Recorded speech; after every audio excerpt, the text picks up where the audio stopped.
Всем привет! Нет более раздражающего фактора, чем скрипящий пол.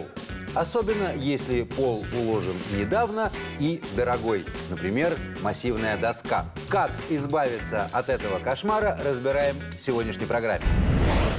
Есть несколько основных способов избавления от скрипа деревянного пола. Все они не очень затратные и в целом несложные, хотя и кропотливые. Но лучше всего сразу учитывать варианты, как предотвратить скрип пола. И об этом в ближайшие 5 минут.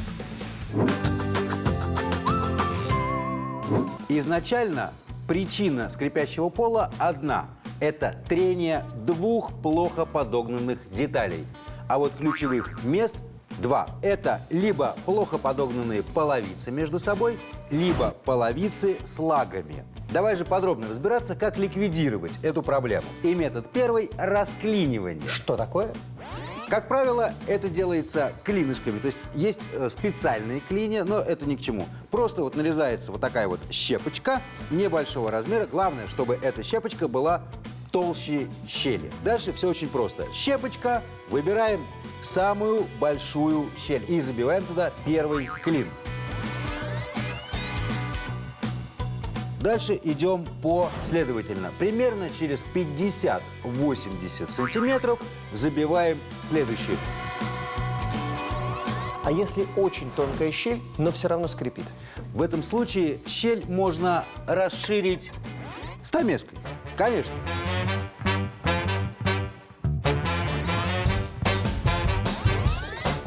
После того, как половицы закреплены, время декорации. Для этого используется либо шпаклевка по дереву подходящего тона, либо, если дерево вот такое не крашеное, можно использовать так называемое жидкое дерево. Это что такое? Это опилки. Очень мелкие опилки, смешанные с ПВА до консистенции такой густой сметаны. Прям шпателем промазывается, и, в общем, щели нет, и все очень красиво. Способ номер два. Если доски плохо прилегают к лагам, пол можно просто переукрепить шурупами. Причем шурупы должны быть специальные. Они должны быть обязательно по дереву, то есть с широким шагом резьбы, и обязательно вот с таким столбиком после шляпки. Будут лучше держать? Они будут лучше держать, да, они будут лучше прижимать. И еще один важный момент. Прежде чем вкручивать шурупы по дереву, самое правильное – это сделать для него посадочное место.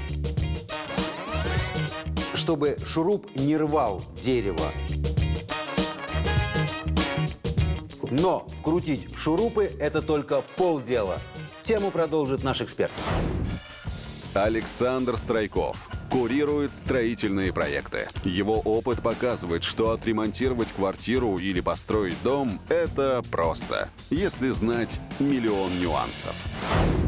Одна из самых серьезных проблем скрипа деревянного пола – просевшие и подвижные лаги. Чтобы их укрепить, делаем небольшие отверстия, обычно рядом с забитыми гвоздями, и фиксируем с помощью подкладок. В некоторых случаях можно использовать монтажную нераспираемую пену, подливку из жидкого раствора или регулируемые анкера.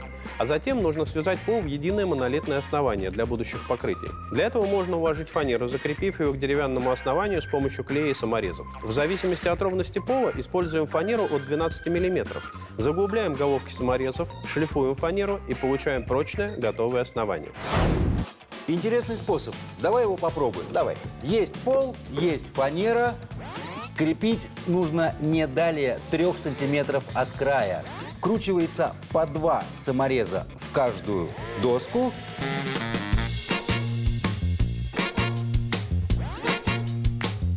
Нельзя закрепить в нескольких местах. Все равно опять начнется скрип, поэтому весь пол нужно таким образом прошить. А для того, чтобы изначально избежать этой проблемы, когда при усыхании половицы начинают отходить от лак, лучше использовать не обычные гвозди, а вот такие вот ершонные.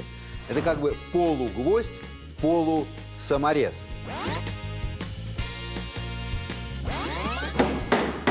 И даже при рассыхании он будет держать намного лучше. Это позволит избежать вот этой проблемы в принципе изначально. И то, чего я никому не советую, это способ номер 4. Полная переборка всего пола. Упаси бог. Ну, не скажи. В принципе, это способ устранить с гарантией скрип без дополнительных вложений. То есть, например, в этом способе тебе придется купить фанеру. А там мне придется купить новый пол. Тебе не придется купить новый пол, ты просто перебираешь старый. То есть ты снимаешь старый пол целиком, укрепляешь лаги и потом перекладываешь те же доски на те же места, что важно. И у тебя пол будет крепким и не будет скрипеть. Я тебе даже больше скажу, что если скрипят лаги, не половицы, а лаги, то это вообще единственный способ избавиться от скрипа. Другого не существует. Кропотливо. Кропотливо, но зато с гарантией. Все подробности этой программы, а также все выпуски вы найдете на сайте твойдом.лайв и в наших аккаунтах в соцсетях. Удачного ремонта! Всем пока!